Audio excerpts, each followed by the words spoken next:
call to order the regular business meeting of the Board of Education for Monday, September 23rd. Happy fall to everybody.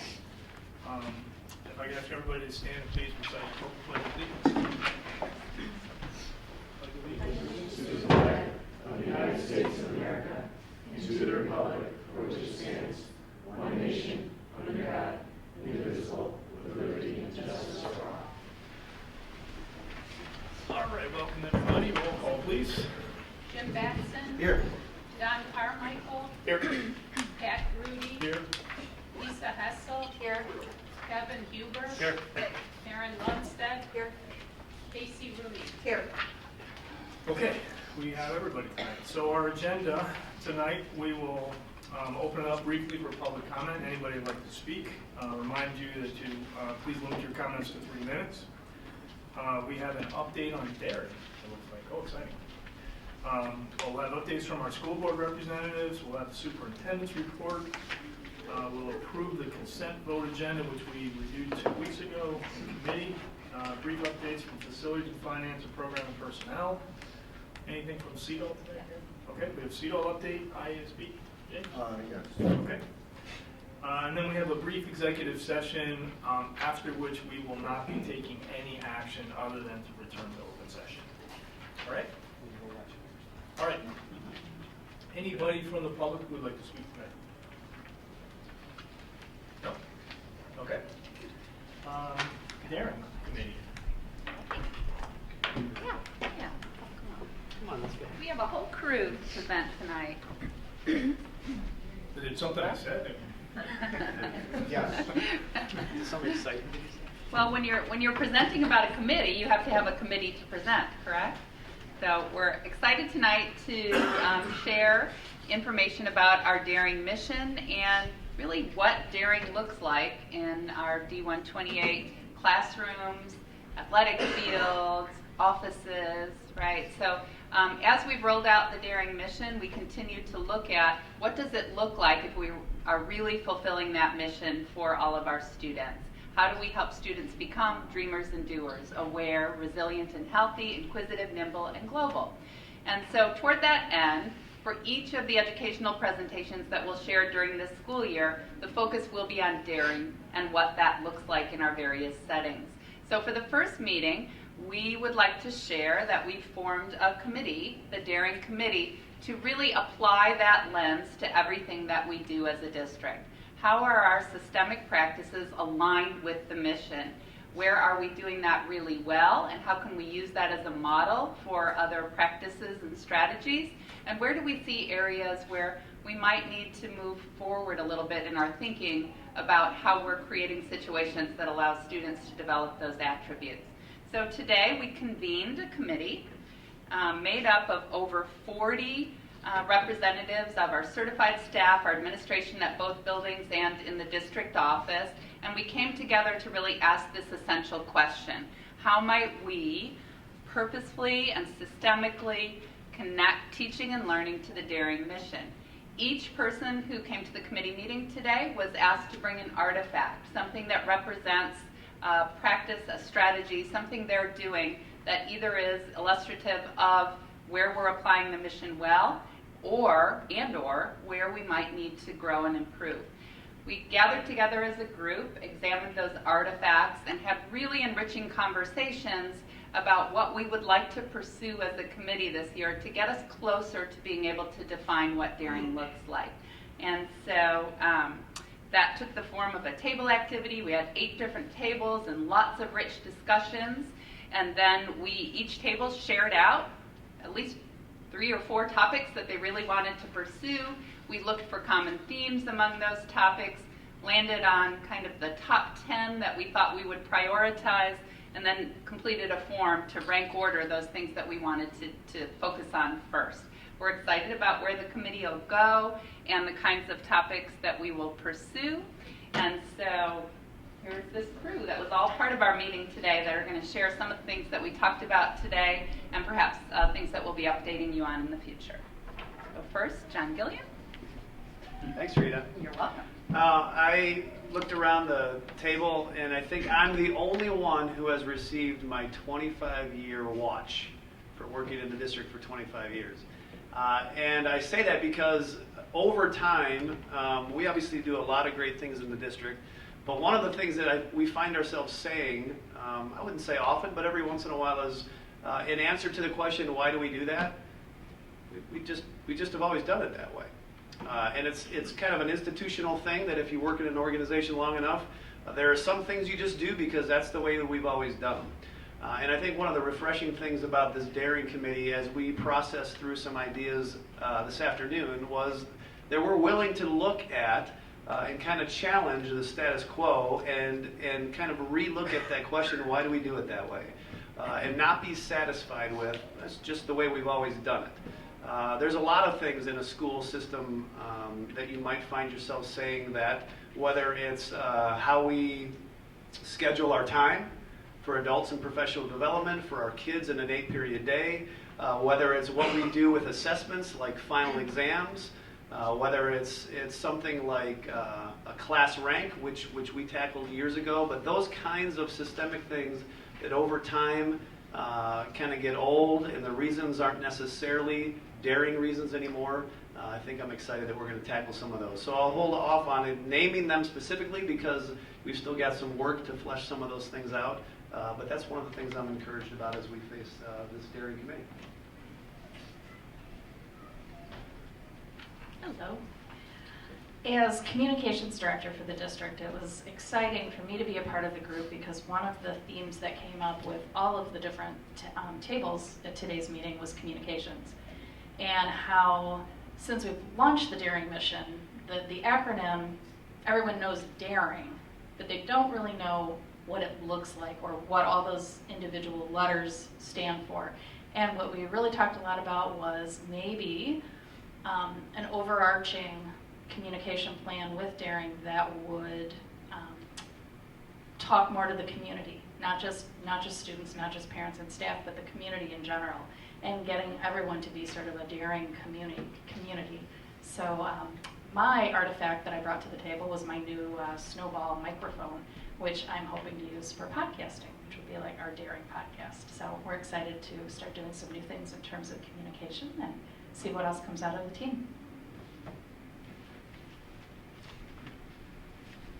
I think one of the exciting things from working just today with the committee is I'm not in the classroom anymore, and I've been out of the classroom for quite a few years.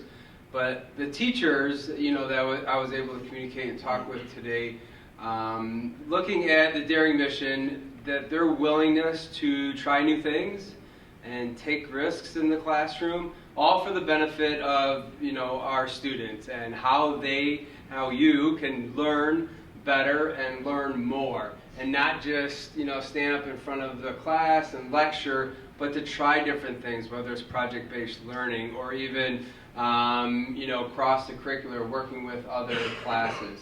So their willingness to take, I think, those risks, but really part of the reason why they kind of want to be part of this is how can we expand on that and get that momentum that they're doing and that a few of their colleagues are doing more in the district a little bit more. So it's exciting really to talk to them and see their energy and see how they can expand that a lot more with support of their colleagues, but also support of the administration and the Board of Education. So. In addition to the daring mission, one of the kind of ideas that was present in the room and became a subcommittee that is kind of, well, not an official subcommittee yet, but kind of an area of interest that people were looking at and talking about was equity. And so we talked as a whole group around how when we put our daring mission onto our institution and look at the actions that we take through a daring lens, we also want to use an equity lens and kind of understand the way that daring is for all of our students and all members of our school community. And so a lot of conversation was had around this idea of making sure that our system is one that supports all learners and making sure that the professional development that we're providing is differentiated in a way to support all members of our staff. So from our new teachers to our veteran teachers, and to make sure that an equity lens is applied to all of the work that we're doing. So I was very encouraged by that and excited by that work. And as John said, I think what this is going to allow us to do is take many of our practices and not to change them outright for change's sake, but to really examine them through a couple of different lenses and say, do they still serve a purpose? And are they still serving our students in the way that we believe that they once did? And if not, what are the ways we can alter them, adjust them, change them to better serve all of our students and to do so in a way that's aligned to our daring mission? I think we're at the very beginning stages, clearly, of this, but for those of you that have been on the board, you've seen us go from daring as the development of our graduate profile and sort of the beginning of our mission, and now over the 2 years that I've been in district, it's become ubiquitous. Everybody knows that we have daring, and everyone understands, at least on the staff, kind of what we're doing with that and the elements of it. But now I think we're moving into that next phase, that action phase of taking practices, either existing or ones that don't yet exist, and starting to incorporate them through the lens of the daring mission. I anticipate that as we come back this year for our educational reports to you, you'll hear a lot about that as well as our equity work as well. So that sets the stage. Thank you for our future presentations, looking at the practices related to our daring mission and how it does really incorporate everything that we do for students. And so we can't really be daring for students if we're not including them in the conversation. So I see that we have a lot of students here present today. One of the goals of the Daring Committee, once we get ourselves organized, is to include your voice in the committee as well. So I challenge our students who are here listening that when the invitation goes out to think about joining us in this daring work, that you say, yes, I would be happy to join the conversation. So we look forward to sharing more of our progress as the year goes on, and we're just excited about the continuing work of ensuring that our students are graduating with the daring attributes that we think are so important to success in their post-secondary pursuits. Rita, thanks to you and the team in the committee that will involve student voices. At some point, we've talked with the board and we talk internally in the organization about the importance of being able to assess and measure continual growth and achievement with our students. And over time, all organizations have to restart their upward curve. And really daring, when we started working on daring a couple of years ago, and that whole concept was to start the next curve at District 128, the next upward curve. What we all clearly know logically is that all organizations will peak and they will start to go down. And if you don't have a plan to start the new upward curve, then we're already on a downward trajectory before we figure out that we're there. So this is the heart and soul of the restart of that curve, and we're well along the way. So Rita, thank you for your leadership and everyone's work on this, of course, on this large committee. We really appreciate it on behalf of the district. Any comments or questions from anyone? I'll ask one. So, and Tom, you brought up, I mean, if I recall, we really did start a lot of this with that whole idea of what the graduate profile is and we want to aspire to. And I guess I'd ask, we're now almost 2 years into it, or in our second year, third year, whatever. And I guess I'd ask two things. One, would we change anything relative to what we set out to do originally? And then two, I'd say, where do we see our biggest gaps really still in terms of that profile we aspire to? What do we really need to fix? Because I think is important to keep foremost in our mind. Okay. And I bring this up because I had a conversation with my brother last week, and even at the university level, they are asking that same very question. Okay, what do they need to do to make sure the kids are prepared in the next decade and so on and so forth? So it kind of inspired me to rethink about that a little bit. I don't think that we would change anything. I think the work that we did has been very powerful, and what we started to create as a graduate profile has become our mission, which goes much beyond others that are just kind of creating their portrait of a graduate. We've made it our mission to achieve this. And so where the gaps exist are in where are we missing opportunities for students to develop those attributes. Often when we interview students about their learning, and you guys can confirm whether this is true or not, you tell us that you love your teachers, you love your experiences, but sometimes it feels like you're living in silos, that while our work is disciplinary, everything we do outside of school is interdisciplinary. And we do have a lot of interdisciplinary experiences for students, but helping students to discover those connections between disciplines, to apply their learning in authentic settings, to have experiences that will help them discover what they want to do when they leave us. I would say that's what we're working on really intentionally as we form these different groups. So, and how will we measure? How will we know that we've succeeded in ensuring that every student meets the goals of the mission? So I think the mission itself is great. It takes graduate profiles a step beyond where other districts have taken it. And now the work is, how do we begin to ensure those experiences happen for students, that we can really directly connect? We are doing this for students so that they will gain these attributes. And we know we will have succeeded when we can measure their acquisition of those attributes. We see their success in some measurable way. So I know this work is happening in a lot of different places. The challenge of the work everywhere is that connection between your goals and aspirations and the measures of your success. How do you connect those things? I don't know. I just would add, that's, for me, one of the reasons I'm excited about this next phase of the work in this committee is because I do think it's the gap analysis that we're doing, because for any one of us, it's hard to have our arms around the entire system. And so what this does, by bringing in so many different staff members from both buildings, we may walk into the room with a hypothesis or a hunch like, I don't think this is aligned with our daring mission. But in the process of talking about that, you find out, well, it actually is, or that a piece of it that I didn't know was in place was there. It also allows our system to kind of unearth those areas to say, yeah, here are some areas where we do have gaps, and then to find the consensus of which ones do we want to tackle first. So I think, to your point about identifying where are those gaps, this is the process that leads us to that discovery. I would also like to ask the school board reps, as you're listening to this and you're thinking about this, if your voice was at the committee table today, where would you identify the gaps? I don't want to put you on the spot, but as you're thinking about it, can you help us? If you're thinking about being around that table with us, what would you like us to focus on? Any ideas?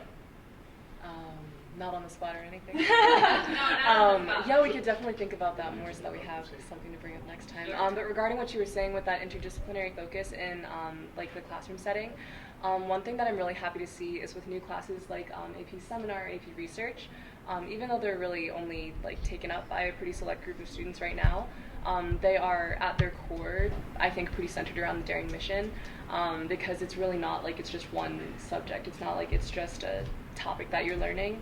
You're really guiding yourself throughout the whole thing, studying whatever it is that you fancy in any sort of light, whether it be more like historical or whether it be more scientific. Yeah, it's great to see that in a classroom setting. And I'll note that, and I think Mr. Gluskin did this as well, but like Dr. Reeve has us review the daring mission and put our research question into the daring mission, like how does it apply to each aspect of it.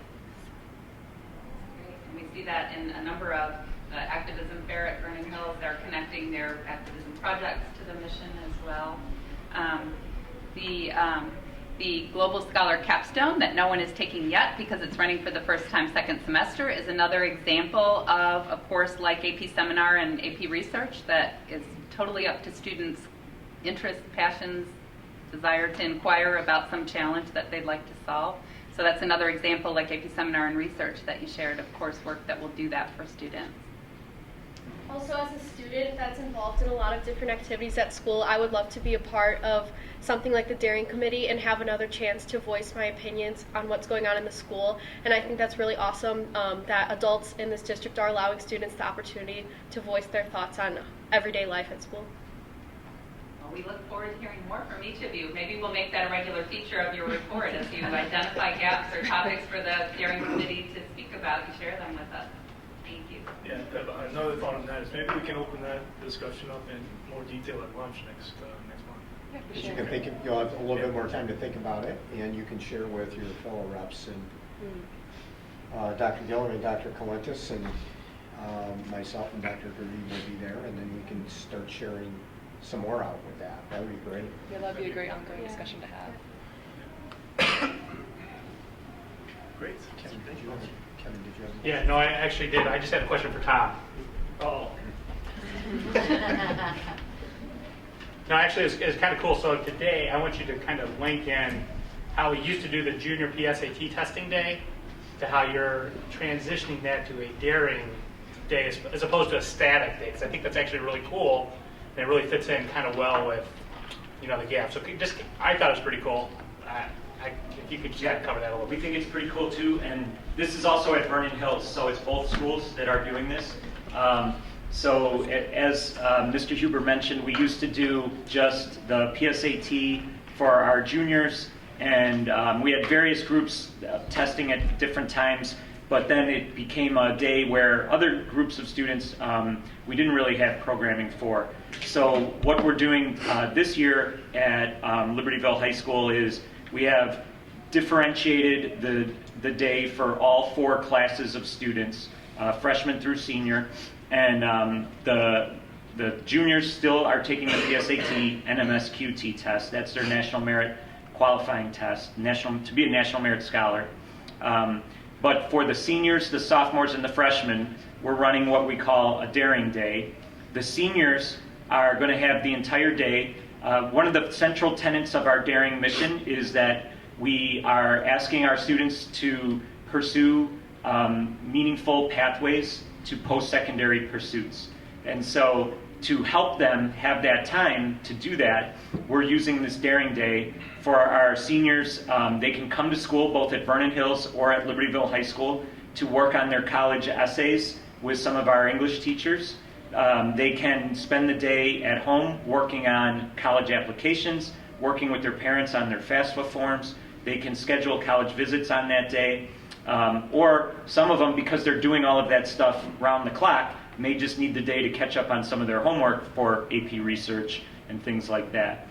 So that's for the seniors. For the freshmen and the sophomores at Libertyville, they will have a day where half the time is spent learning about their post-secondary planning, the college, they're called the CCRI, the Career and College Readiness Indicators. So we're going to be teaching our students about that and teaching them how to not only pursue those things, but document them.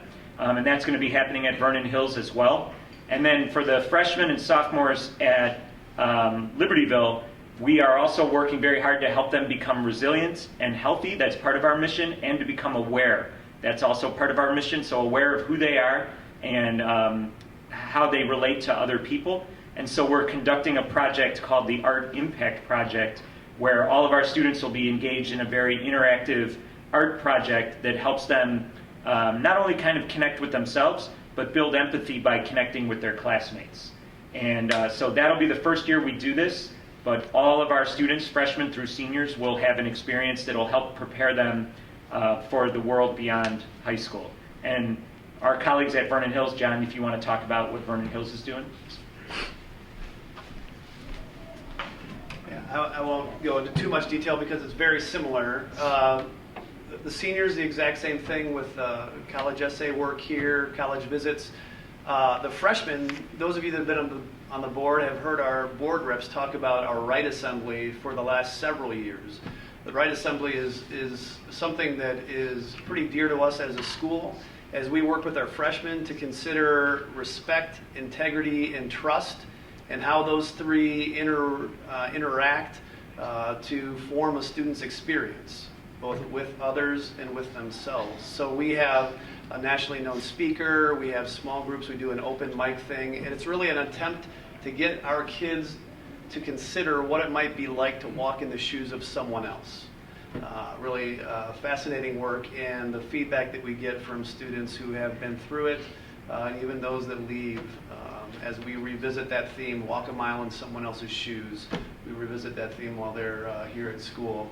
Our sophomores, again, we'll do the same CCRI indicator work with our sophomores, but then focusing on that health and resilience, we will have 2 keynote speakers addressing our sophomores, one on mental health. That's one of the, when Dr. Grudy asked about some of the gaps that we see in our kids, we do a lot of things well, and we do it at a high level, and our kids perform, on just about everything they do. But that creates a certain amount of stress and anxiety. And I can remember as we interviewed these board reps and talked about some of the things that they might change in a school, that was a theme. Ms. Hessel and I heard those reps even mention that. Like, it's a lot here. It's great, but it's a lot. So how do we address that emotional and mental health? And then the other speaker that we'll have is going to be talking about internet safety and some of the pitfalls that students can fall into relative to social media, internet, and the like. Something that I think we all are interested in. So, yeah, good question. Thanks. No, I commend you both. It's excellent. Thank you. Thanks for the thoughts. Okay. Student school board reps, who'd like to go first? Let me start us off. Powder Puff football is kicking off homecoming this week at the stadium, which is tonight, and my fellow board reps Abby and Hala are currently there, and they're playing with their team, so best of luck to all the seniors and their coaches. And this month, admissions representatives from different colleges and universities and armed forces have started visiting the College Resource Center to share information about their schools with the students. And this is valuable to any prospective students, especially those who have not had a chance to visit the campus in person, or they're still deciding if they want to apply to a specific school or program. And these college visits are open to juniors and seniors. And reps have also been able to answer individual questions as well as give tips on applications and guidelines.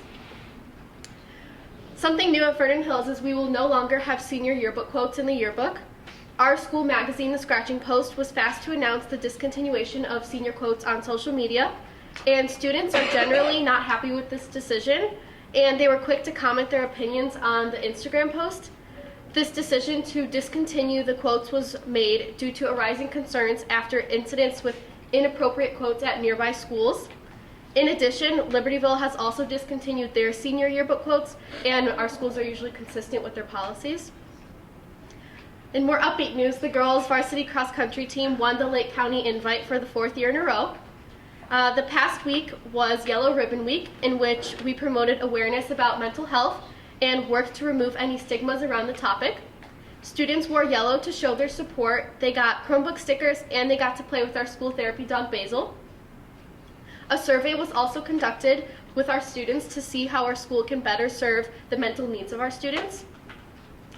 Also, congratulations to Drashika Asher and Justina Chua for receiving the 2019 Aspirations in Computing Award. The National Center for Women and Information Technology recognizes students and educators for their academic excellence, leadership, and future goals for girls and women in computing and technology. And both these students were 2 of over 4,300 applicants from all 50 states, Washington, D.C., and U.S. territories. And Vernon Hills is also changing its formerly known sophomore lot into a remote lot that will be free for all students to park at. Sophomores who have paid parking this year will be refunded, as well as any juniors and seniors who are willing to start parking in the remote lot rather than their respective lots. Parking in the remote lot will require students to register their cars with the school, and they will be provided with a hang tag. This is due to the issue of district lots where students started parking and dubbed the free lot. The administration has taken action, and now they provide students with a truly free parking opportunity, which is now the remote lot. Vernon Hills is also proud to announce the Class of 2020 National Merit semifinalists: Ethan Gherkin, Tyler Tran, Caitlin Kolb, Avery Longden, Esther Cha, Elijah Huang, and Alex Yu. Also, congratulations to computer science teacher Mr. Lucan for receiving a grant from the Illinois Retired Teachers Association Foundation that will be used for a collaborative project. Vernon Hills computer science students are looking to create an old-fashioned arcade cabinet that allows others to play the games they have programmed themselves. Woods classes will be in charge of creating the cabinet itself, and art students will be in charge of designing the artwork around the cabinet. And finally, the programmers would be creating the games in the main menu. This year, the freshman and sophomore play is called Rose and the Rhyme, and it will premiere on September 21st. And this play is about a town stuck in a curse with a perpetual blizzard. An awesome job to our actors and crew. EKG testing has taken place at Vernon Hills every other year for about 8 years now, thanks to the Max Schweitz Foundation. And they said that it was an absolute pleasure to partner with Vernon Hills and to bring the Heart Smart EKG to all the students. And it was on September 11th, 2019. There were 55 adult volunteers that made the screening possible, and they provided Heart Smart EKG to 930 students, and 8 of those tested were not Vernon Hills students. They provided 31 free limited echocardiograms, 8 were due to EKG results outside of the normal limits, and 23 athletes received an echo due to our extra inspection protocol.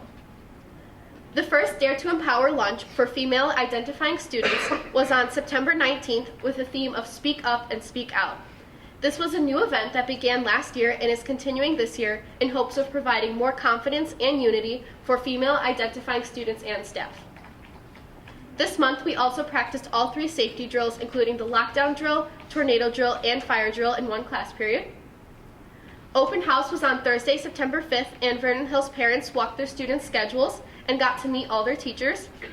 This happened to be on the same day as the Bears vs. Packers season opener game and the 100th anniversary of the NFL, and we still had a great turnout. Students in National Honor Society volunteered at this event to point parents in the right direction in the hallways and help them find classrooms. The Ronald McDonald Care Mobile visited our school this past month. It is a portable nurse program that allows some of our students to get their physicals done who may otherwise not have had the opportunity to do so. Finally, last Friday we had our fall recognition assembly to help students get ready for homecoming week, which started today.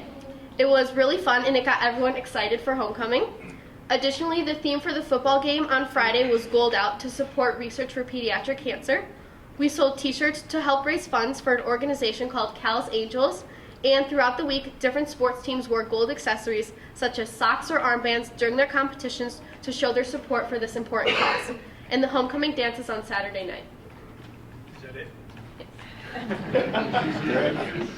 Lots going on. That was awesome. Wonderful.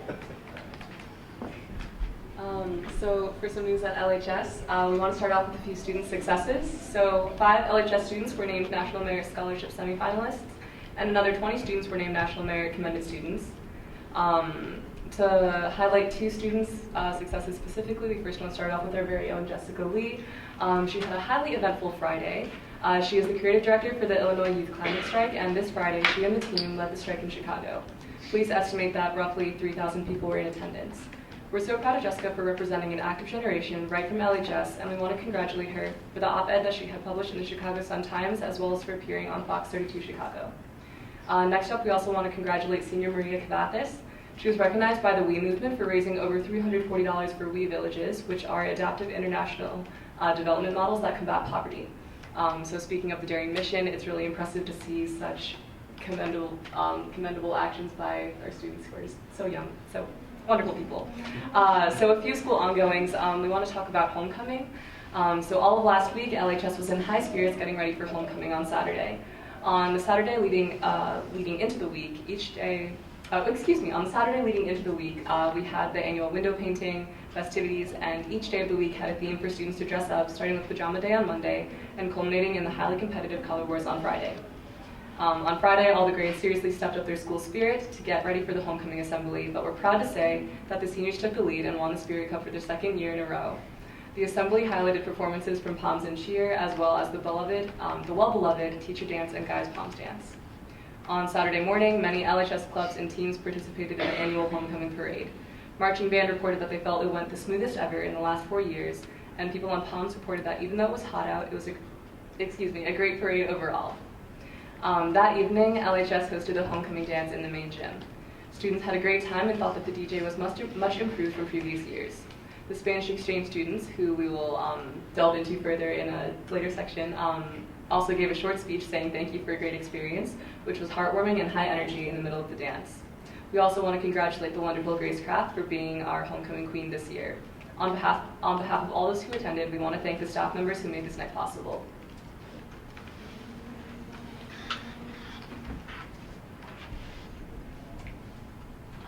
So moving on to football games, although we lost our homecoming football game this year to Warren, it did not stop our students from showing up to support our team. And senior girls flag football on Wednesday was a huge success. All the girls had so much fun playing, and the boys had a great time cheerleading. Both teams, Black and Team Orange, fought hard, ultimately finishing the game with a tie.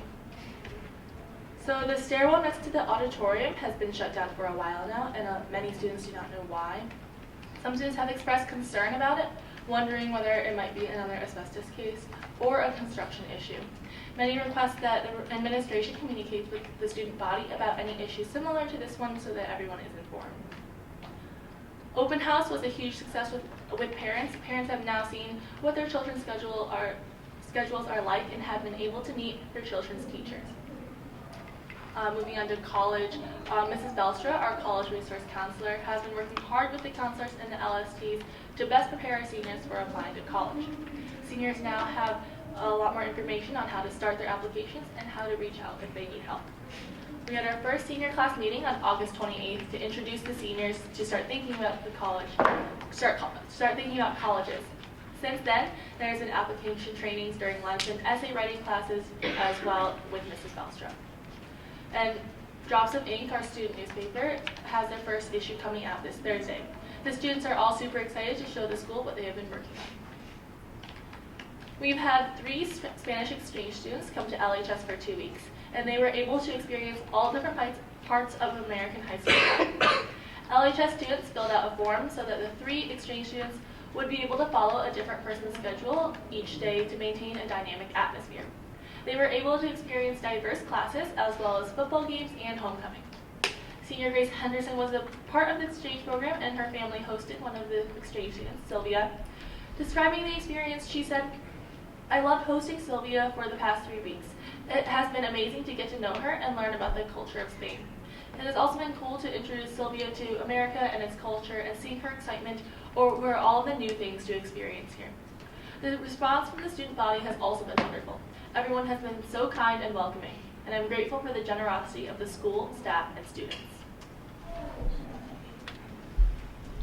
In fine arts, we have marching band. This summer, band camp had hosted a change drive in order to raise money for Waukegan's band camp. There were pennies on Monday to quarters on Friday. Having the band Spirit Cup on the line, they in the end presented $3,400 in donation to them.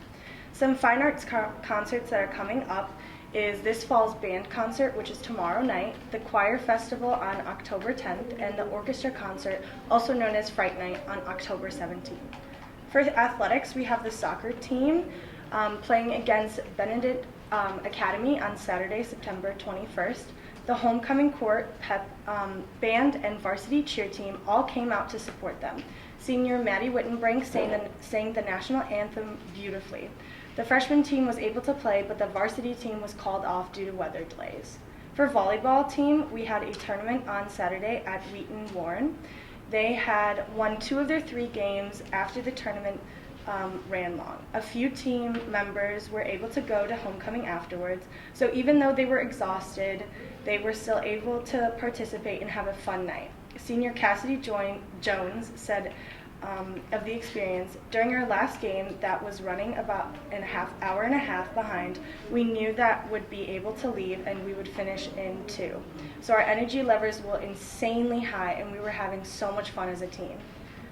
For cross country on Saturday, they also had a meet at Adler. It was an infamously hard track, and furthermore, the team had ran in the rain.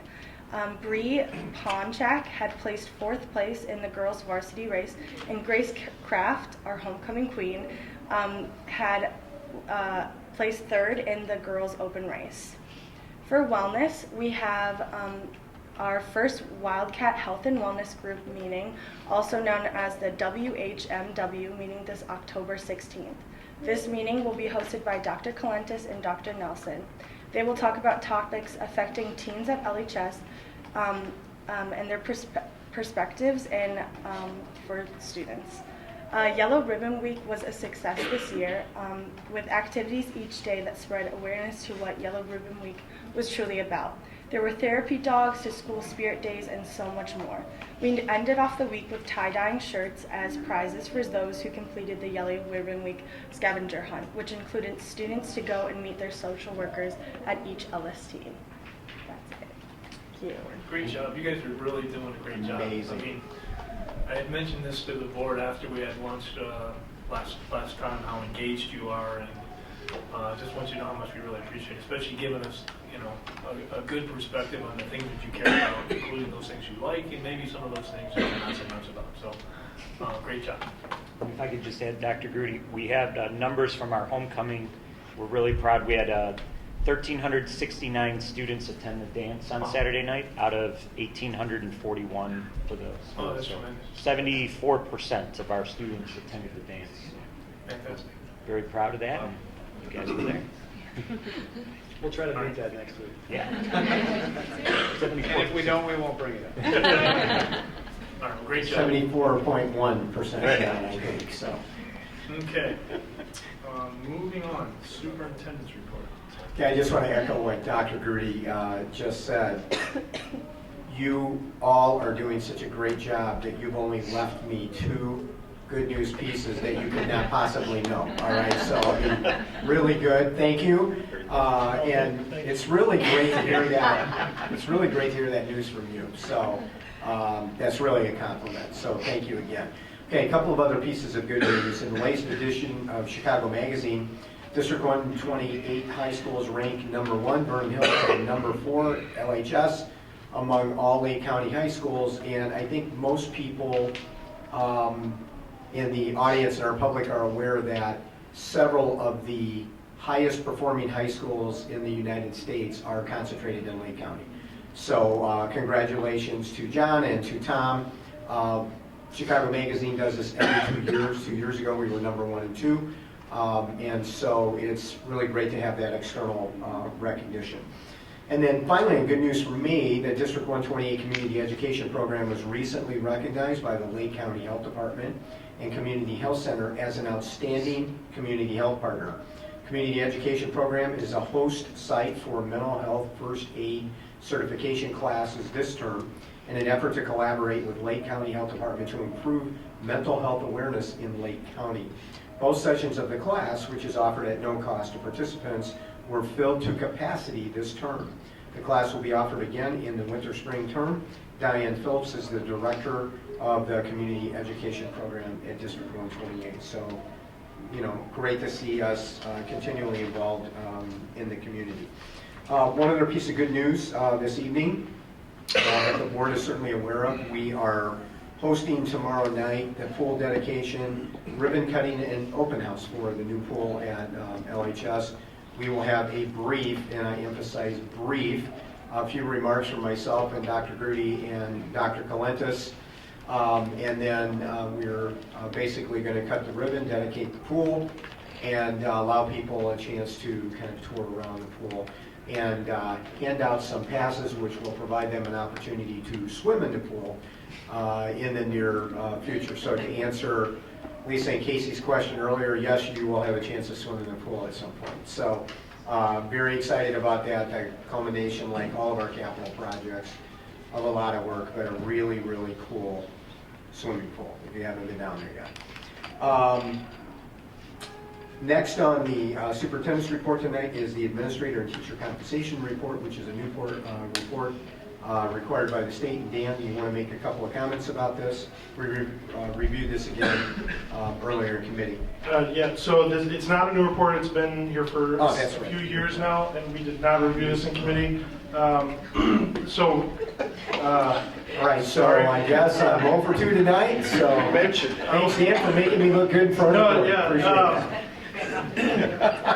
So this is the report for you. It's required by law to be presented to you before October 1st, so it's before October 1st. We were trying to have it for the committee, but we had a problem with our report, and so we've been working to correct that, and so here it is for you. This is required to be posted on our website, which we will do so after this meeting or before October 1st as required by state law. So this is the information that they require us to present, submit to you, and post on there. So similar as last year. So if you've got any questions, you don't need to take action on this. This just has to be presented to you, and then we post it. I believe we did comment on this. Yes, we did in committee, but just as a report. So Thanks for bailing me out, Jim. Dan, we need to have a conversation. Just kidding. Okay, anything else, Dan, that's good on that? Okay. Mark, LHS pool parking update.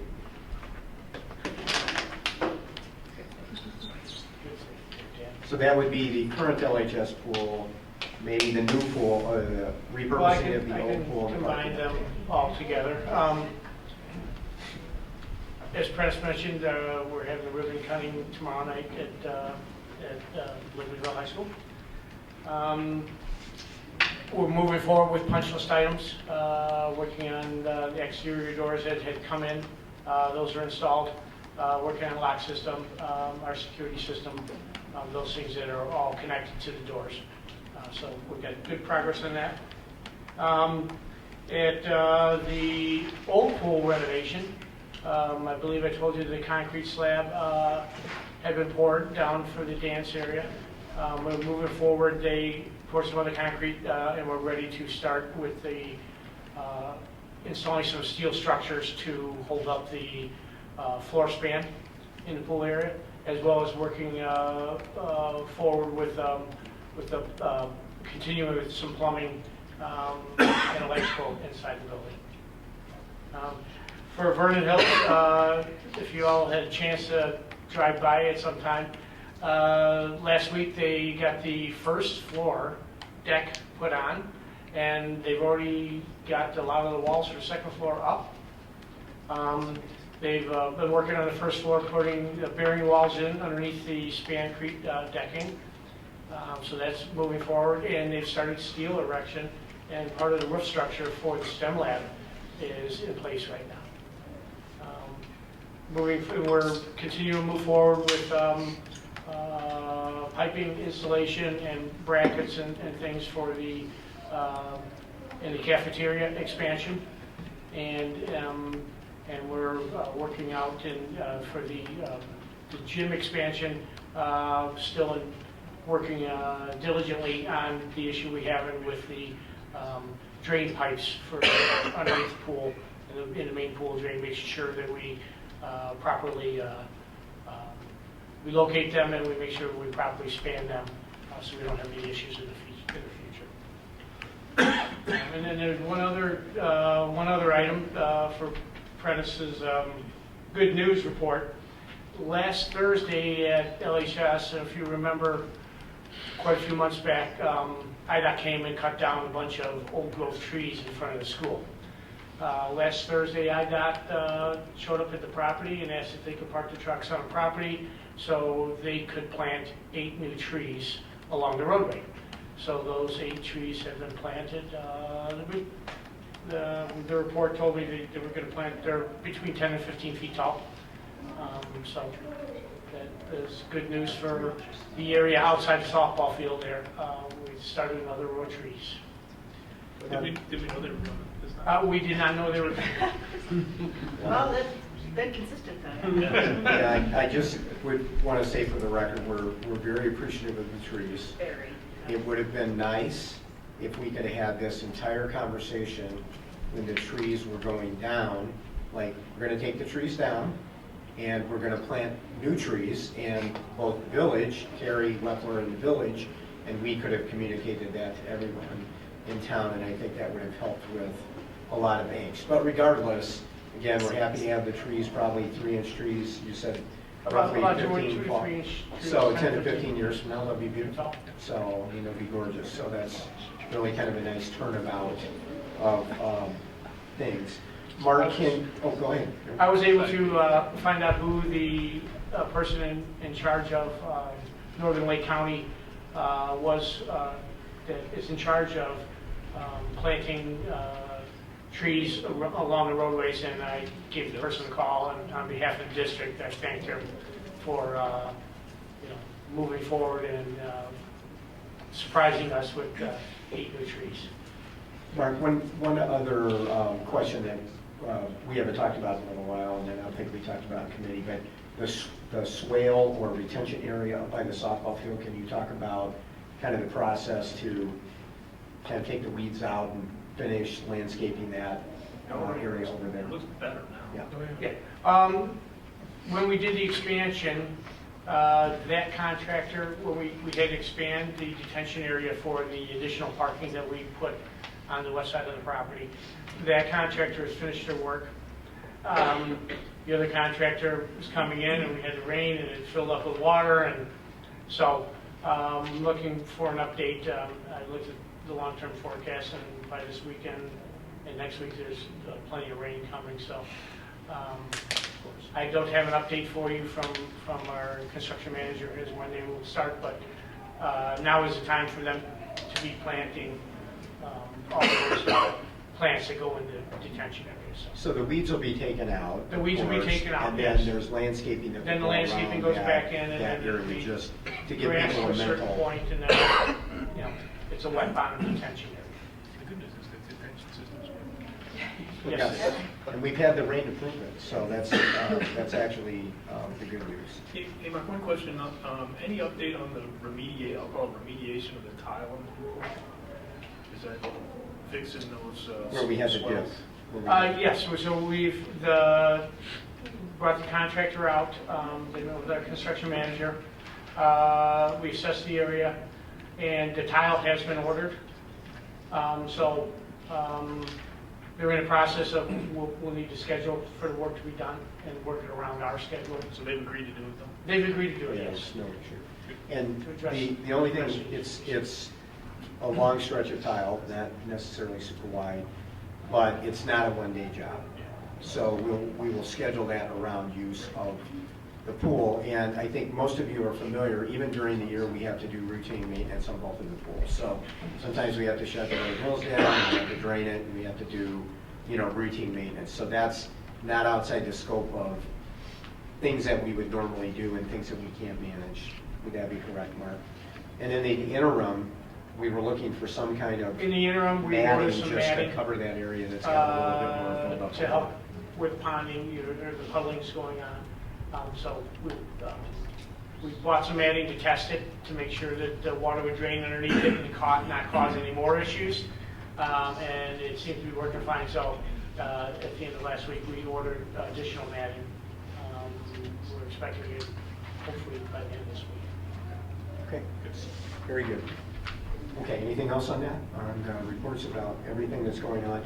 I would suggest to the board that next month, when we have committee meetings, we can take the opportunity to take 10 minutes and walk down and take a look at the old pool. And then we're going down here, and before the weather turns, we have a few more weeks, maybe at even next month's board meeting, we can again take a 10-minute walk outside and take a look at what's going on at Vernon Hills, okay? So once the weather, as we know, once the weather gets bad, none of us are going to want to go outside, right? Take a look at where we stand. So can we go to the field house? Yes, that was the other thing. We were talking about the field house. Don recently took a tour over at Libertyville. Don, I don't know if you've done Vernon Hills yet, but it's going to do Vernon Hills. And so one of the things that we've spent some time on at committee is, again, trying to look forward. What are some other capital needs that we have? And there are two things that we've really identified and probably targeted on behalf of the board. And one is the condition of the existing field house at Libertyville High School, and then kind of the genesis of that over a period of time. And secondly is learning spaces and the organization of learning spaces in the building. So what we talked about in committee, for the public's sake that wasn't at the committee meeting, what we talked about is we're going to gather information in both of those areas. In fact, we're already working on the learning spaces, but we do want you to have a chance to see the field house and kind of where it's at right now. And then we can have, a bit more discussion as we're flushing some of that out for the board. Okay? Sorry. Go ahead. Quick question. In these construction projects that are happening on both campuses during the school year, are there any classes that the students are taking that would benefit from kids seeing some of these things from time to time to kind of learn a little bit about some of those dreams about what they might want to go into. I mean, I don't know, maybe that's, I can't really think of a class right now off the top of my head, but I wondered if you guys obviously were more into that understanding CAD. Any STEM class. Yeah. Do we teach a CAD class? Oh, we do. Architectural CAD, I mean, geometry classes, Yeah. we have shop classes. There's always the issue of bringing kids out Of into course, those spaces. of but- course. Even if some of those people came into class and spoke, like the guy, and I apologize, I always forget his name, but the guy that managed the project. Matt, yeah. From a project management standpoint, that's a whole career discipline on its own. Sure is, and our own Mr. Kelly can contribute to that because that's what he used to do. So, Anyway, just a, yeah, it's a good, as that's a great we've question. enjoyed going to see some of these Yeah, spaces, and it's a I know great question. obviously their safety is of utmost importance, but. Just one other thought while we're on. So if we're going to do tours, the committee meeting next week, or next month, right? Can we flip P and P and F and F? And so if we run over on the tours, we're not holding up the Sure, P and F. sure, yeah. And really, we used to do them first. You remember, we used to do P and P Yeah. first and F and F, and we really changed that schedule to accommodate when our board members who's no longer on the board. So, I mean, we can do that every month if you wanted to do that, but we can certainly do it this month. What do you guys think? Do you want to do that permanently or not? Well, why don't we do it once, and you guys can talk about it at committee. I mean, that's fine. And certainly if we're going to do a tour, because I don't want to rush the tour. I want to be able to take our time and go through those buildings with the best work. Yeah, it's great. Okay. All right, good. Anything else on that? Okay. Freedom of information requests for this month. And as always, note that the response deadline is 5 business days after receipt of a request, 21 working days for commercial requests, and an extension is allowed under certain circumstances, which we would work with legal counsel on. Okay, FOIA request received on 8/20/2019, response deadline 8/27/2019. The requester was Evelyn Gomez from the Assistant Director of Enrollment at the National Hispanic Institute in Maxwell, Texas. Information requested was to obtain copies of public records of directory information, name, address, city, state, zip, phone, email, high school, and grade level of honor roll students from high school graduating classes of 2023 and 2022. The organization will be inviting them to learn about summer leadership programs and scholarships only eligible to students who qualify academically. Brian Kelly did the follow-up, responded on 8/26/2019. Approximate time spent 30 minutes. The second FOIA request this month was received on 8/5/2019. Commercial request deadline response was 9/4/2019. Requester was Bethany Simpson from Smart Procure. They requested all purchasing records from 5/6/2019 to current, including purchase order number, purchase date, line item details, line item quantity, line item price, vendor ID number, name, address, contact person, and their email address. Follow-up is done by Rose DeSico, who's one of Dan's assistants in the office. Responded on 9/4/2019. Approximate time spent was 30 minutes. Next on the superintendent's report tonight, the board has a live copy of this card. Again, part of our ongoing communication process to reach out and engage all community members beyond parents who are active in the school district right now. We began this last year by sending this card out. On the back side of the card is information on how to connect with us and be a part of virtually all the information that we put out, including our weekly e-conference, any special things. And so this postcard has gone out today, Mary, right? So it should be in mailboxes, between tomorrow and, let's say, Thursday, and people will have the opportunity to sign up. So we would encourage not only board members and administrators in our two buildings, but also community members. If you have neighbors that are looking to connect with us and taxpayers that are looking to connect with us and follow us, please encourage them to use the card to sign up for the information. They will get everything everyone else gets in terms of information.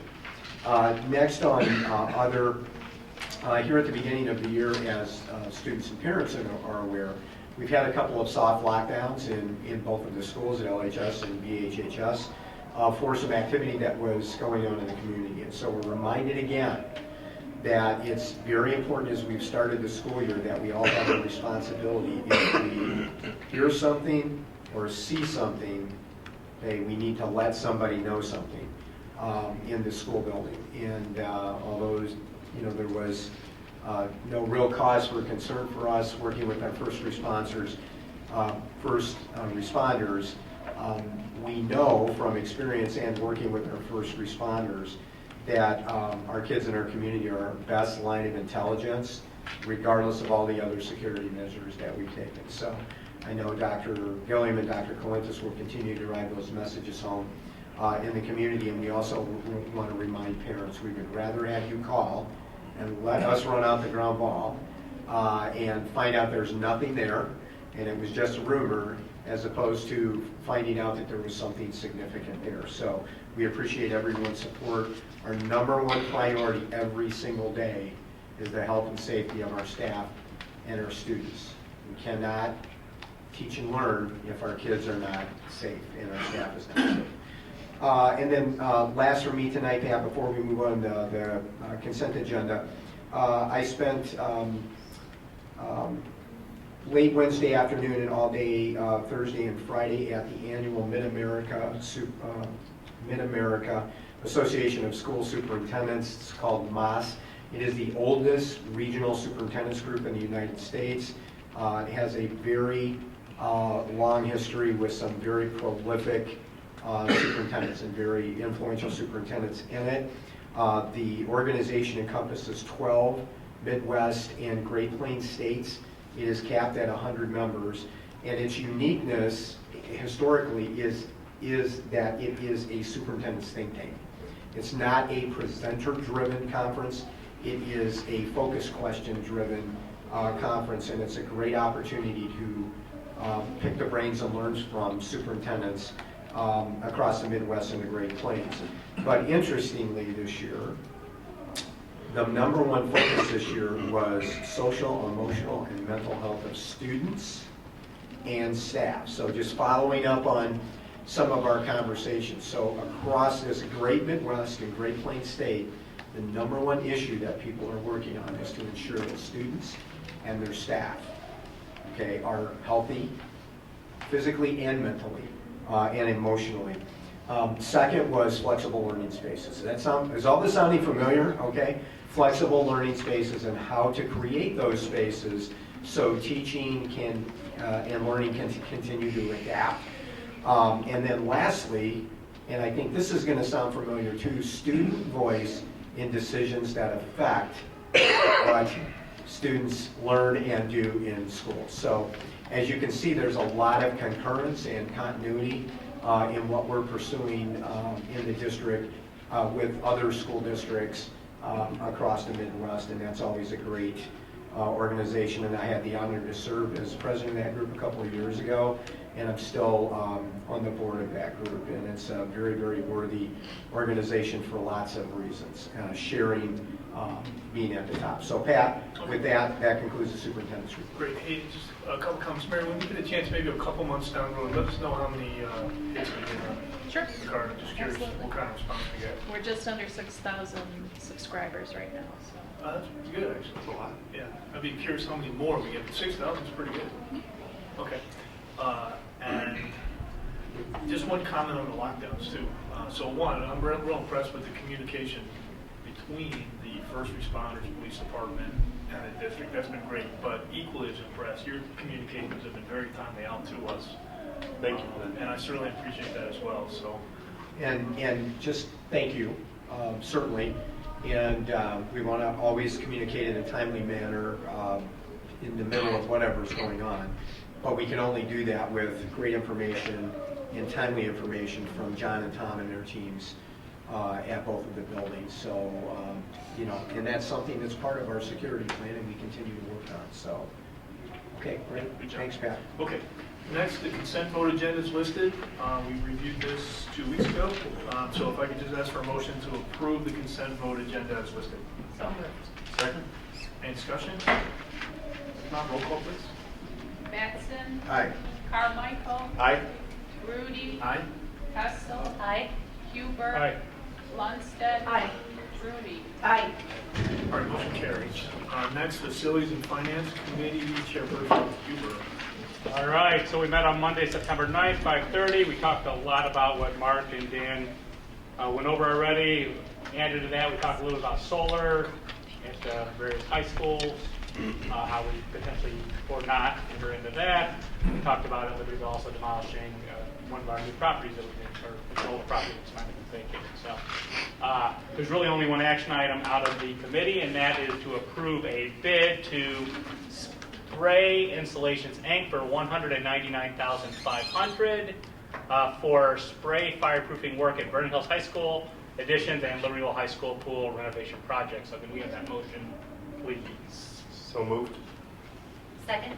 Did you guys, what's the amount of the bid? Did you mention? Yeah. Okay. Yeah. Just to clarify, it's Spray Installations Incorporated is the vendor to award it to.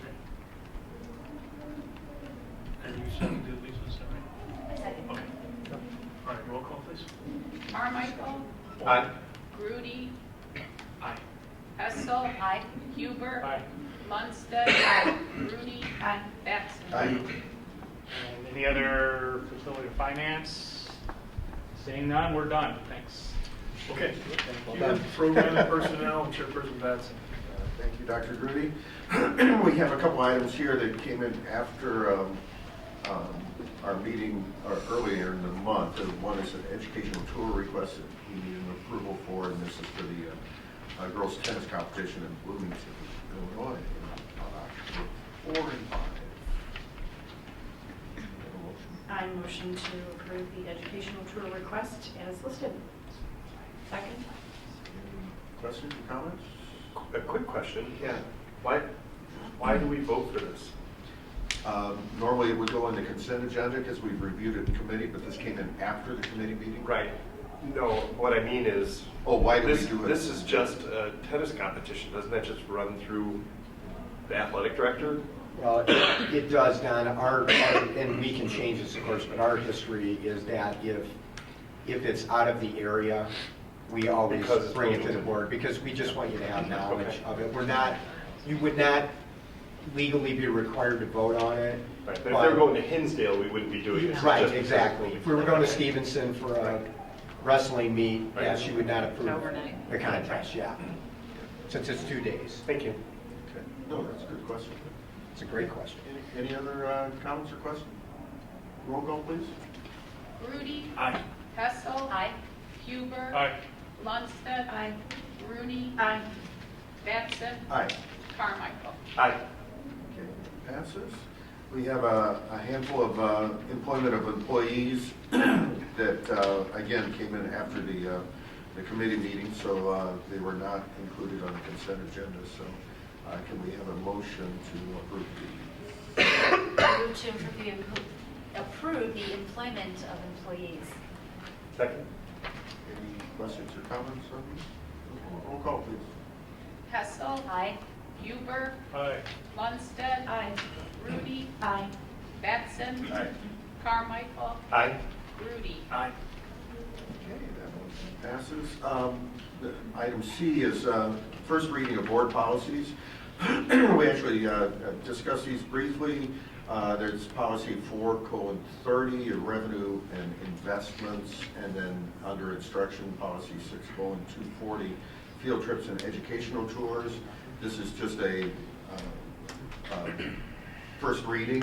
We'll have second reading and adoption in October, but So, just a and just a review, there were another policy that we're going to look at again at the next committee meeting, but in board policy 6240, the one piece that we did look at in the new writing in the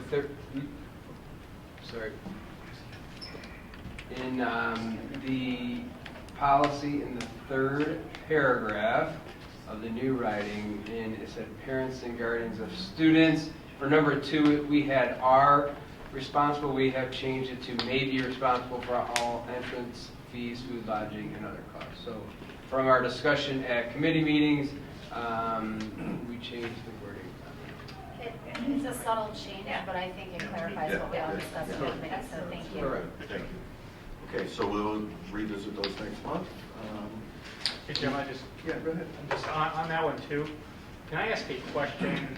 Why, or is it necessary to have the word prior approval in there? And the only reason I say that is because it's going to be good, best practice, of course, to do prior, but in some cases, prior may not be feasible, and things like that. Is that, and it's only there twice, it says prior approval, and the very, it's like, all field trips must have the superintendent or designee's prior approval. I think it reads fine if you were just approval, and I think it says also when it has to have the board prior approval. So again, just a question on. So the prior approval is that you're getting approval before the field trip or the educational tour happens. Again, best practice, yeah, I think everybody would assume that, but I don't know if 100% in 10 years or 12 years that people have been here, if that's always been the case. But we'd have to have somebody's approval. Yeah, I think to that point, somebody on the administration would need to know that somebody's going if we missed a field trip or something. So that would allow, let's say, me or my designee, in that case it would normally be Bryant, for example, just to grant that approval and say, oops, yeah, we did miss you going to Geneva for regional whatever, right? Moving forward. So somebody would have to know in prior approval. Maybe it's more the board really. Yeah. Yeah, see what's less, because sometimes we don't I agree quickly think enough. probably misspoke. Yeah, probably more the board, 100%, right? Yeah. It's the board, because sometimes I think we ran into a hiccup where they wanted to go, we didn't have a board meeting, you go ahead and approve it, and then we tell you after the fact. which is 100% fine, but if you have the word prior in here, it becomes a little bit. Well, although to some extent, if you take it out, then there's no requirement for us to approve them, so part of me would Like you say. said, No, it it'd says just be approval. approval. Just doesn't say Yeah, prior instead of approval prior before the approval. event happens. Brian, No, again, since this I is don't first think reading, it's we might substantial. talk about this. I mean, I like to keep the prior approval Yeah, me too. so that our staff, we can point to it and tell our staff that we need to get prior approval from the board, and it makes everyone plan ahead on That's kind of what I was the money situation, approval, and everything. Okay, and then it still allows us to use Kevin's scenario, which is a good one, and we've had that before. It still allows me or Brian, let's say you as a designee, to sign off on a trip, and then tell the board after the fact that we had to sign off on that one just because of the timing. Okay. As long as you guys are good with it, perfectly fine. Great. Back to the other one though, investments. I don't know why I didn't ask this at the committee, so I apologize. Are we devaluing the responsibility of well, first off, who is the chief benefit business official? Okay. He's not wearing his crown tonight, but Yeah, I know you're assistant superintendent, I know you're CFO, I didn't also know you're CBO. No, so I'm not a CFO, so technically my title is Assistant Superintendent for Finance / CSBO. That has to be in my title legally. So we're good there. Yeah, I'm Chief School Business Official. That's Okay. part of my licensure. And are we, again, we have a lot of objectives, authorized investments, blah, blah, blah, that we are striking through. So a lot of that is clarity. We have a lot of things that are said several times in that policy. So I don't have it in front of me, but it was reviewed within the last 10 years, but then other than that, it probably hasn't changed much in a long time. And so we were kind of looking at realigning that to a lot of what press has now, and to just keep it simple. Like, you don't have to really state the philosophy so many different times. The standard of care, you really only need to say once. You don't need to say it 2 or 3 different times in there. So that's really the gist of a lot of the changes. Practically, it doesn't change anything that we're doing. The only thing that we're proposing that changes is that the board annually reviews and approves the depositories that we have in there. Right now, there's no requirement for that in the policy, and you absolutely, I think it's best practice for sure. No, we're adding that. Yeah, we're strengthening that one, but again, we're getting rid of the definition of authorized investments, striking that out. definition of diversification, striking that out. So again, to a layman who reads this, it certainly looks like you're getting rid of 4 pages of stuff that's actually good controls, diversification, authorized investments, financial institutions must provide audited financial statements, you know, brokers, dealers, things like that. And you're striking all that through, and I didn't see any replacement for that. So again, just on a basic read of a 7-page line out, it goes, wow, you're really getting rid of a lot of controls. And what are you putting in to make sure that we have authorized investments, diversification, broker dealers have audited financials, and things like that. Yeah, so I think that a lot of the language, I can't recall exactly any language that was added off the top of my head, but a lot of the changes we're making is really to streamline it, because it's already stated in that policy that you don't need to state your investment objectives twice. That's a lot of what we saw, which tends to happen in some policies that evolve over time. They can have some built-in redundancy, and eventually they can have conflicting information, that one says something and then the other part says the same thing but slightly different. We wanted to make sure that this was consistent and simple, that really got after the protection of the district's investments, but authorized clear on what we're authorized to invest in, and just kind of make it more simple. Are you comfortable? Absolutely. Are you comfortable? Yes. Okay, I'm comfortable. Well, so I would, okay, go ahead, Lisa. My suggestion would be, since this language that we're taking out appears either specifically or implicitly elsewhere, when we do our second reading, would someone just point out where that already exists, and so that we can just confirm that it's redundant information that appears elsewhere? Yeah, or said slightly different. I think the issue is you got all this red line stuff. It's like so much is coming out. Let's look at a clean copy and just read it and say, are we comfortable with that? Right. All right. Does that make sense? If we could get the clean copy. And we can go into so many detail in our committee. Yeah, that's good. That's good question. what committees are for. It's great. I apologize for missing. No, that's good. No. The first committee. It's It's never too late. My bad. It's never too late. Better to keep that. Okay, So, no need for voting, anything under other for PEP? Okay. Okay. Cito? Okay, we had our quarterly governing board meeting on August 28th, where we approved, the final budget was presented and approved for 1920, $88,990. Expecting estimated fund balance to be about $18 million. So that's the first item, agenda item was. Action item. The second was to approve the collective bargaining agreement that had been formed with the SSSA, CEDAL Support Staff Association. The 3-year contract was approved at the cost of 8.5% a year. And then on to CEDAL is really experiencing kind of the perfect storm, bit of a crisis situation in staffing. And it's just spiraling. All different kinds of tenants are coming from different places to create really pretty frightening, dire. So during the public comment time, there were probably at least 17 staff members, one parent who spoke and prepared statements about concerns for their own safety and the safety of the students. There's a lot of reasons why those staffing vacancies exist. For one thing, there just aren't a lot of people applying, but part of it is that the educational support personnel requirements have been changed by the state of Illinois, and so the requirements have been raised to have a certain amount of more college education, and they aren't allowed to be taking, they used to be allowed to take a test to show that they had the requirements, and so they're working with the legislator to reverse that or to change that back, but that won't happen until November. In the meantime, there just aren't people applying.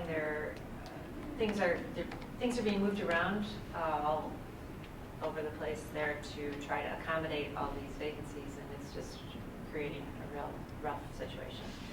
Friday, actually, school was canceled because there weren't too many people. One of the schools. The administration is working diligently to try to find out ways, creatively trying to find out ways to address this. They are temporarily raising the pay for substitute teachers. That seems to be helping a little bit. Bringing in retired people to try to help with all the different tentacles of this are just, CEDAW affects so many different people in so many different ways, and I won't go through all of it, but it's really, really a grave situation. At the executive board meeting on Thursday, which our director of special education, Kelly Hartwig, was there, and yeah, and she was able to report back. They, you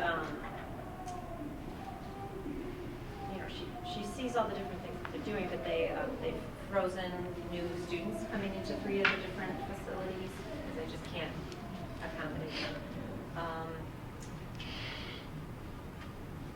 Again, I don't know if you remember back in the spring, another thing that contributes to this is that they've really discovered that some of the teachers or paras aren't following protocols in how to use restraining students in some of these situations. That's really necessary, and so then they're reviewing tapes over a month of all the teachers, and then having to go back and do some retraining, and then the teachers are feeling like they're really under the microscope, and so it's just really, really an emotional and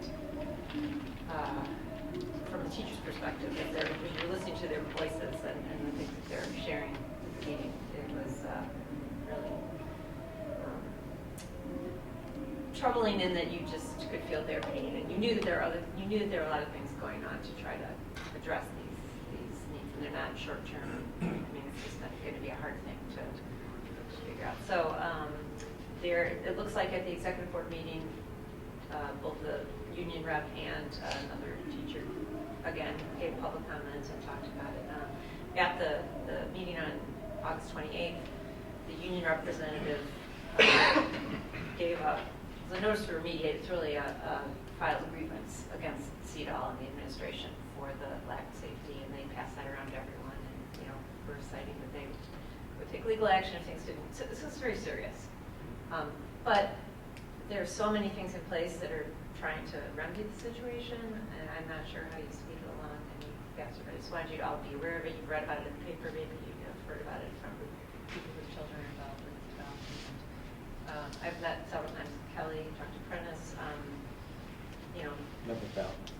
Yes, Val, the superintendent is really addressing some concerns that we had, was that she wasn't identifying enough with the staff and was too distant. She held some small group meetings with the governing boards and shared with us that she spent 3 days in the classrooms that week.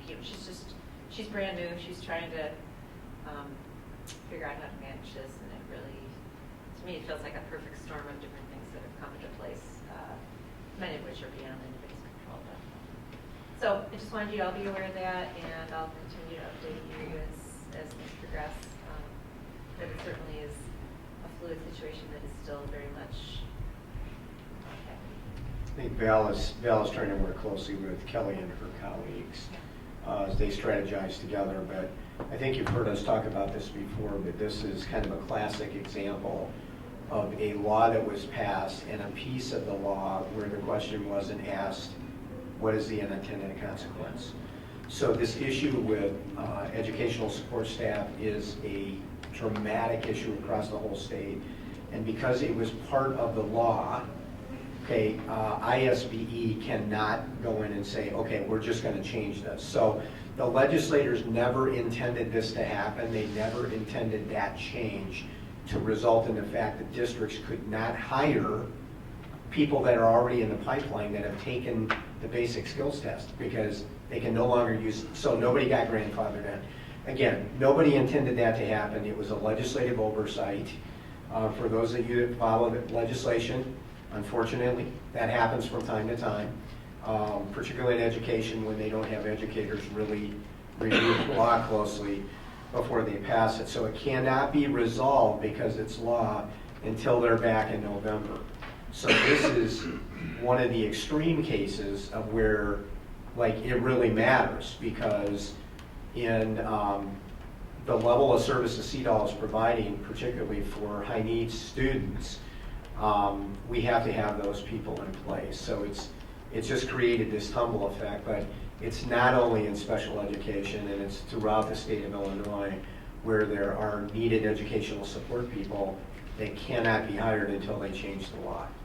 So we're going to have kind of this drag for probably 6 months until we can get people in the pipeline and we can get them hired.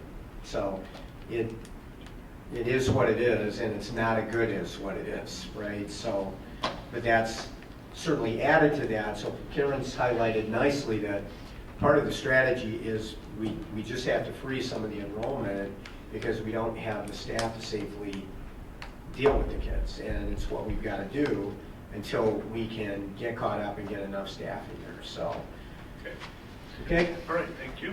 Karen, thanks for, yes. Karen's done a nice job Great of job. following that, attending meetings, certainly working with Kelly and even me in terms of just connecting, so. Okay, IASB, James. Yeah, just real briefly, each of you received this document in your board packet this last week.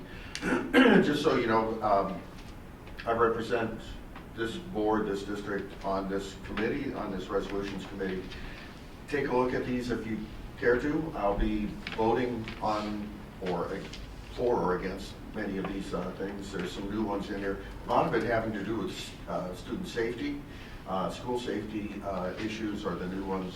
There's a couple minor changes to some existing ones, and then just a reaffirmation of some long-standing ones. But if you get a chance, take a look. Let me know if you have some concerns with the positions that the IASB is taking on these, and that way I can reflect our collective, interest at that meeting in November.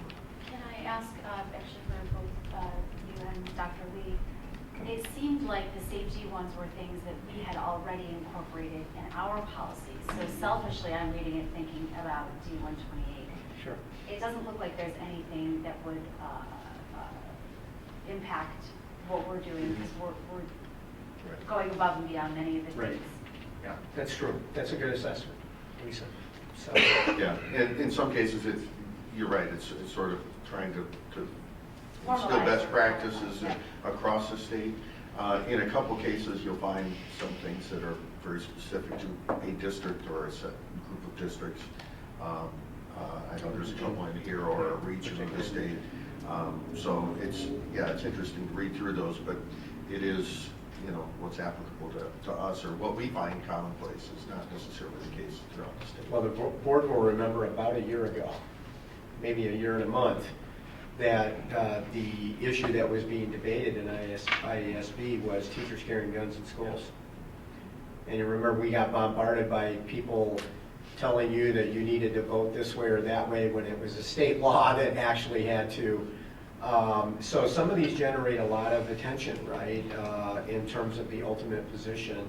I think in that case, they voted not to support that resolution.